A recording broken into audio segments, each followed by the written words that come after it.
Sosok cewek. Cewek. Cuma sekilas aku lihat putih gitu, cuma rambutnya dia nengok-nengok di sini sekitaran sini dengan kayak suara orang nangis katanya. Suara orang nangis. Seorang suara perempuan nangis katanya. Perempuan nangis.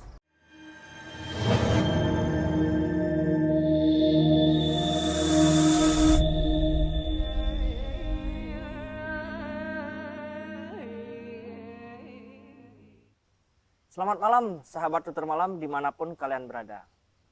Kali ini kita berada di lokasi villa terbengkalai. Sekitar sudah 7 tahun terbengkalainya. Sebelah saya sudah ada Dode Putra Negara, hostnya tutur malam. Nah, Dode tadi sudah melakukan eksplorasi di villa ini, solo explore. Dan dia tadi ketakutan teman-teman. Ketakutan sekaligus juga kenok. Sekarang kita akan bincang-bincang bersama Dode, bincang santai. Jadi santai saja ya. Gimana kabarnya ketika kamu explore nih sebenarnya? Sumpah aku gemeteran. Gemeteran. Sumpah.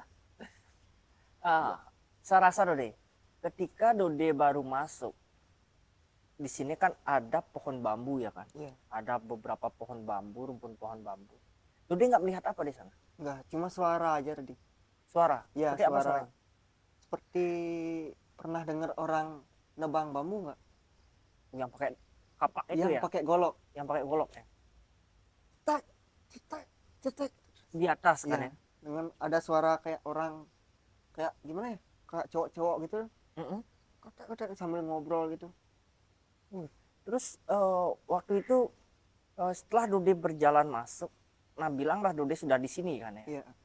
Mana vibes-nya lebih berat di atas atau di bawah sini? Di sini. Di sini. Karena tadi aku melihat sosok Apa sosok seperti apa nih? Ya, teman-teman di rumah pasti penasaran sosok seperti apa yang Dode lihat. berani cerita nggak ya? Berani, nggak apa-apa. Jadi gini teman-teman. Tadi pas aku explore tempat ini, pertama kali aku turun, yang pertama aku dengar suara itu yang nebang pohon bambu. Ya, Suara lagi. suara lagi enggak. nggak apalah, santai aja. Atau kita biar relax menenangkan diri sambil merokok aja lah, gimana? Jadi apa namanya? Pas tadi aku baru pertama turun, Uh-uh. nah itu dah ada dengar suara bambu itu. Suara bambu. Iya, orang yang kayak nebang pohon bambu. Nah terus setelah aku nyepilin itu kan, nyepilin pohon bambunya itu, tiba-tiba pohonnya gerak gitu. Pohonnya gerak ya? Ya pas tadi kan aku dapat nyepilin. Kalau nanti mungkin ya bisa dilihat di ya, video ya. Ya. Pas gerak gitu tuh, sumpah kakiku gemeteran parah. Sumpah gemeteran parah. Baru aku turun loh. Baru aku turun coba aja udah lama aku explore nih, pasti aku udah lari tuh. Terus baru turun gini udah gitu pohonnya. Vibe baru turun tuh udah berbeda ya? ya? Udah beda. Nah, tadi pas di atas, pas kita mengkol yang pertama, pohon bambu yang pertama, di tikungan pertama. Tikungan pertama.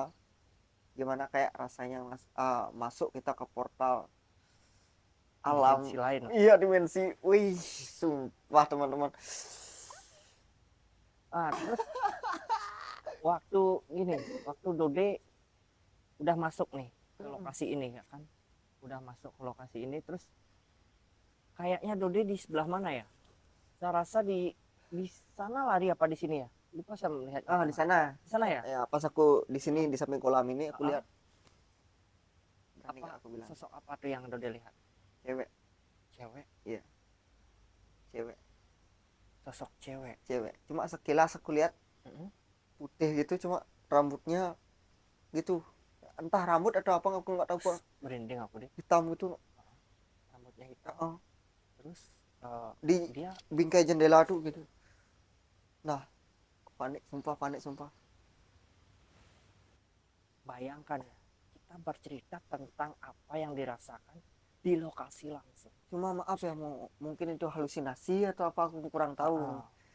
Dan nah itu yang pertama yang aku lihat, sosok perempuan itu yang rambutnya panjang, baju putih.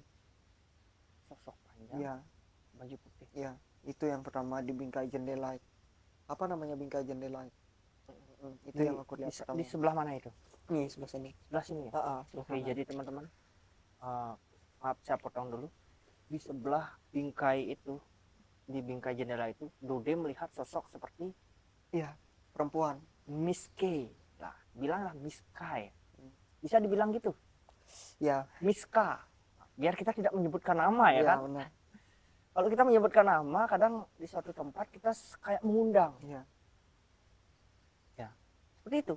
Karena ketika kamu menyebut nama seseorang, kamu pasti akan datang.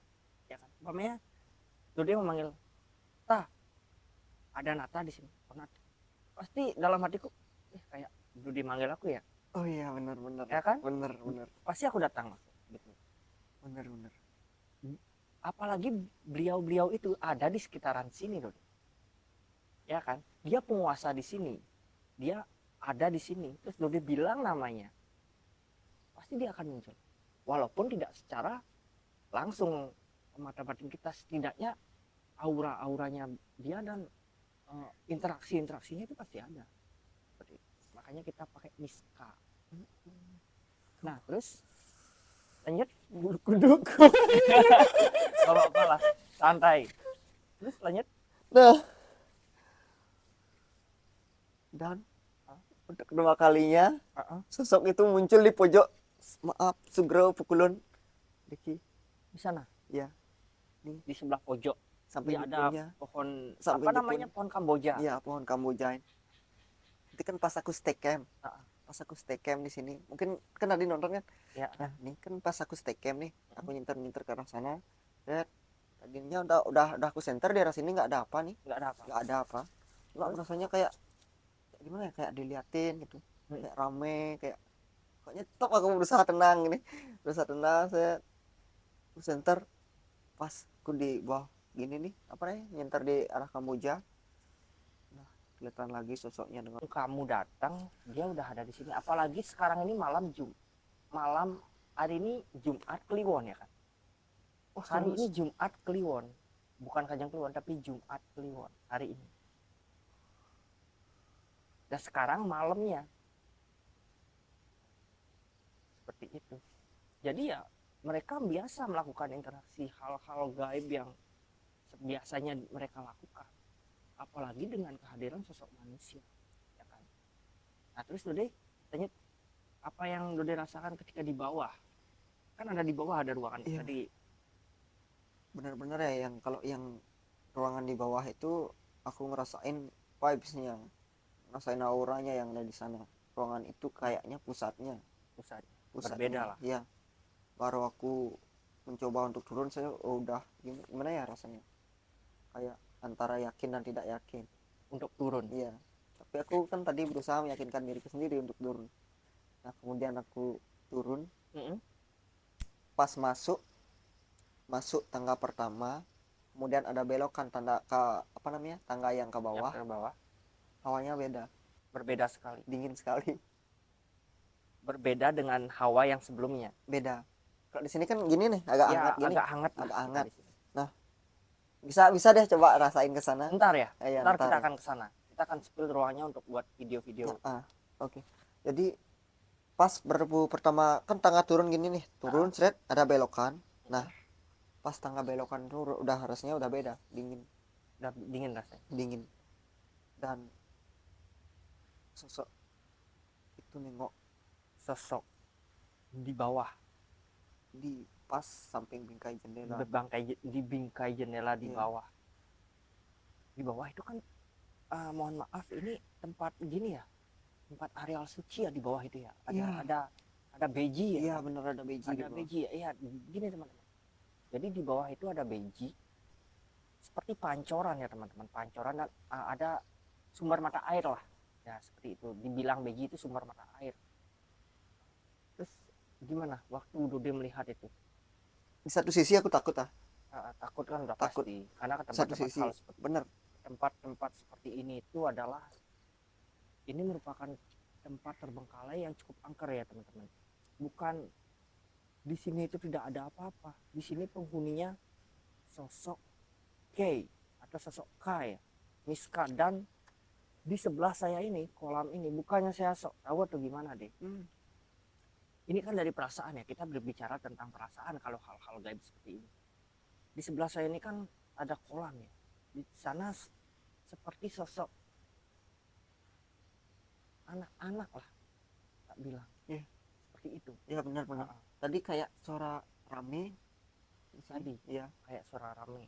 Terus ada gini, kayak ada apa namanya? Batu atau apa jatuh, aku nggak tahu. Batu jatuh ke sini.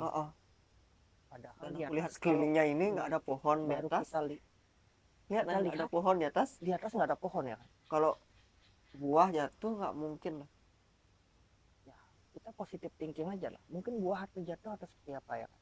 Nah, oke, lanjut. Ketika Dode udah naik, kan Dode balik nih. Iya. Saya sempat lihat Dode berteriak di sini. Apa yang Dode rasakan? Pernah dengar cerita apa namanya, genderuwo nggak? Pernah. Sosok hitam. yang hitam, Mm-mm. kayak ada rambutnya berbulu-bulu. Pernah nggak? Pernah. Lari ke arah barat. Lari ke arah barat. Iya, masuk ke bangunan yang tadi awalnya aku spillin itu. Yang di sana ya? Cuma itu cepat banget, sumpah cepat banget. Aku udah ngerasa, wih lagi no. Merinding parah. Nah, setelah Dode melihat itu, Enggak lagi. dia itu sosok itu masuk Iya, masuk ke Iya, ruangan. masuk. Pas dari gangnya ini, di belakang rumahnya ini kan ada gang nih. Dari sana dah cepat sekali. Kurang lebih kayak seukuran orang lah, orang dewasa, kurang lebih sekitar 170-an lah. 170-an. 170 itu cukup tinggi untuk Iya. sosok. Cuma enggak kayak genderuwo yang kayak di gini-gini tuh, kayak di film-film kan gede gitu awaknya. Itu kurus loh. Aku Kurus lihat, badannya? iya, apa karena kecepatan gitu ya, apa namanya, cepat gitu larinya atau gimana, aku kurang tahu. Mbak, yang pasti aku lihat tadi tuh kayak kurus nanti. Kayak kurus. Terus tuh hitam. Ya, hitam banget lah. hitam Berbulu. Cuma Sudah. untuk gininya aku kurang lihat. Untuk Postur face-nya itu badannya, ya, ya. untuk postur. Cuma yang tingginya ya kurang lebih 170-an lah, seukuran orang dewasa lah. Itu typingannya banyak loh waktu live. Bukan hanya Dode saja yang lihat, typingannya juga banyak. Ada sosok hitam. Jelas dari sekian banyak penonton 50% typing seperti ini. Sumpah merinding sampai ke belakang. Ya itulah, karena kita berinteraksi dengan alam. Jadi ketika Dodi berbicara tentang alam bawah sadar Dodi itu udah kayak berimajinasi. Karena Dodi awal datang sudah takut duluan ya kan. Mungkin ada sosok seperti ini kelihatan, ada sosok seperti ini. Itu akan jadi halusinasi buat Dodi. Selain itu, tempatnya mendukung. Mungkin ya bisa jadi. Tempatnya mendukung dan kemungkinan mereka ada di sini. Dan sudah pasti mereka ada di sini. Dan kemudian yang paling terakhir tadi pas kita mau udah berhenti live itu, pundakku dipegang. Iya.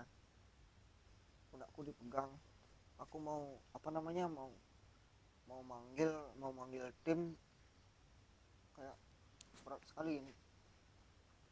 Kayak nggak bisa, makanya waktu itu misal sama sampai sekarang agak ngerasa gini, masih terasa kayak pegal tuh, kayak pegal. Kalau orang Bali bilang bawanan. Ini sebelah sini pegal aku otot itu ya. Ini kalau giniin apa namanya ya, kayak tegang ini, kayak tegang ya ototnya. Nah itu mungkin karena efek kejut Dode. Waktu ketika Dode itu tiba-tiba ya kan, benar nggak, tiba-tiba Dode jadi otot itu kayak ada krek gitu, dia kayak cedera, dia krek. Mungkin bisa jadi. Terus tadi pas aku coba berusaha buat ngeklik kamera itu nggak bisa, cuma tanganku aja bisa gini gerakin kamera lihat ke belakang ini. Udah bingung rasanya. Bingung rasanya. Aku nengok, aku nggak berani dah, cuma kayak ngerasa kayak dipegang gini loh. Kalian bisa rasakan teman-teman, saya di atas saja sudah diganggu, tim di atas sudah diganggu, apalagi Dode yang di bawah sendiri. kalian pun bisa merasakan ketika kalian ke tempat-tempat seperti ini dan kalian turun melakukan eksplorasi sendirian, rasakan vibes-nya itu seperti apa. Saya merasakan Dode itu ketakutannya luar biasa, apalagi ketika sosok itu muncul di depannya. Jadi ya itu wajar terjadi di tempat-tempat seperti ini. Sedikit mitos juga yang kemarin Nah, yang sempat aku dapetin ya, yang sempat aku dibilangin sama yang ngasih tempat ini ya, di sini juga katanya ada sosok itu dah yang aku lihat itu Miska. ya, Miskanya itu. Dan kemarin yang cerita itu gini dia bilang, katanya pengalaman dia itu berburu di sini, berburu ya. Pas dia berburu itu sore hari sore hari pas dia berburu, sebut saja kita namanya Dika ya, Dika kita ya. sebut Oke, namanya siap. Dika. Waktu itu dia tuh kesini berdua sore hari, kayak istilah Bali sandikawan lah, Sandikale. sandikale Sandikale itu maghrib peralihan maghrib ya, maghrib maghrib. kalau untuk. Nah pas itu kebetulan dia lewat sini. Nah kebetulan dia emang baru pertama kalinya katanya lewat sini katanya. Lewat area villa ini. Iya area Lewat villa jalan ini ya, biasanya dia di sebelah utara katanya. sebelah utara. Terus kebetulan katanya temennya udah sering lewat sini, nah dia ikutlah lewat di sini. Nah pas lewat di atasnya ini, di samping sungainya ini yang di Ya. atas, nah Di jembatannya itu ya. itu kayak dengar kada suara jatuh, benda jatuh di sini katanya. Kayak dengar suara benda-benda jatuh itu. Nah kemudian dia nggak hirauin tuh suara bendanya jatuhnya itu, dia masih belum berpikiran ke sana lah. Iya. Belum berpikiran ke sana. Kemudian masih dia gini, nengok-nengok, biasa kan dia berburu gitu, lihat-lihat burung, Iya. entah lihat apa, aku kurang gini. Nah pas udah sekian menitnya itu, sekian dia nengok-nengok di sini, sekitaran sini, dengan kayak suara orang nangis katanya. Suara orang nangis. Suara perempuan nangis katanya. Perempuan nangis. Nah kemudian dia lari katanya sampai atas. Sampai di atas itu dia cerita sama temennya. Tapi di bawah mereka nggak cerita. Nggak cerita, dia lari katanya. Lari langsung. Lari Spontan. terus dia cerita nih kayak pakai bahasa Bali nih. Gini dia, wih cang baru nih nak ngeleng baru di beten, aduh nak kene aku ini ada masabat cang sengrukat sekat sengrungu mukul cang fokus kat mulai di dhuwur nak cek aduh nak ngeleng di beten suara cewek. Nah itu udah temennya langsung nyautin bahwa emang katanya di sini ada penunggu sosok K. Iya, aku merinding teman-teman. Dan kemudian temennya itu cerita katanya di sini ada dulu ya, katanya cerita dulu nih, cerita turun temurun, entah itu benar atau enggak.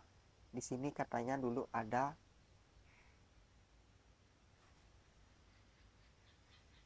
segini. Ini aja. Ya. Kayak yang di Kalimantan. Ya, kayak yang Kalimantan di terkenal Kalimantan itu.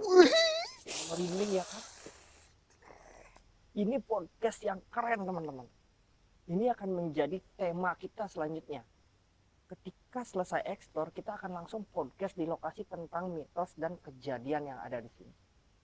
Nah, semenjak saat itu, sebut saja Dika yang tadi, Ya, sampai sekarang nggak berani turun lagi. nggak berani turun lagi ke sini.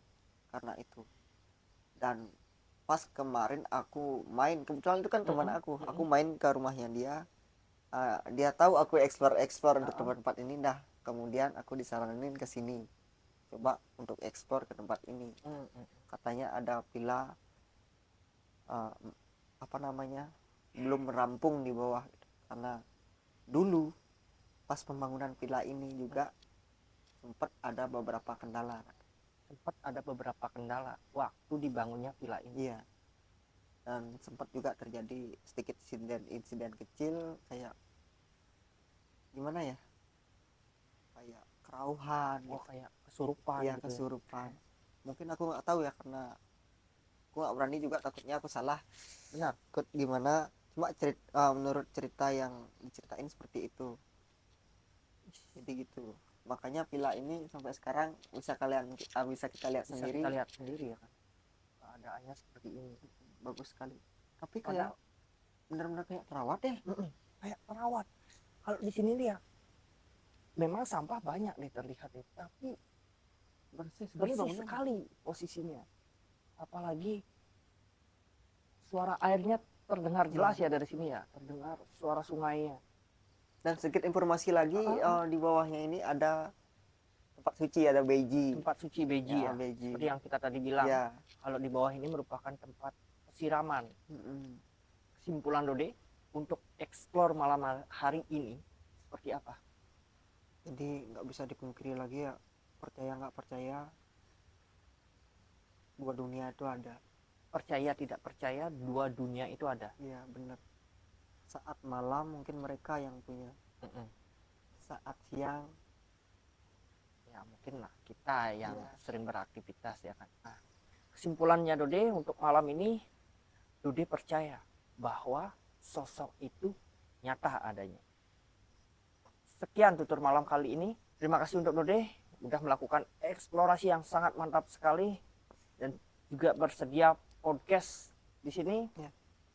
Dode merupakan tim kita tutur malam dan sampai jumpa di explore selanjutnya.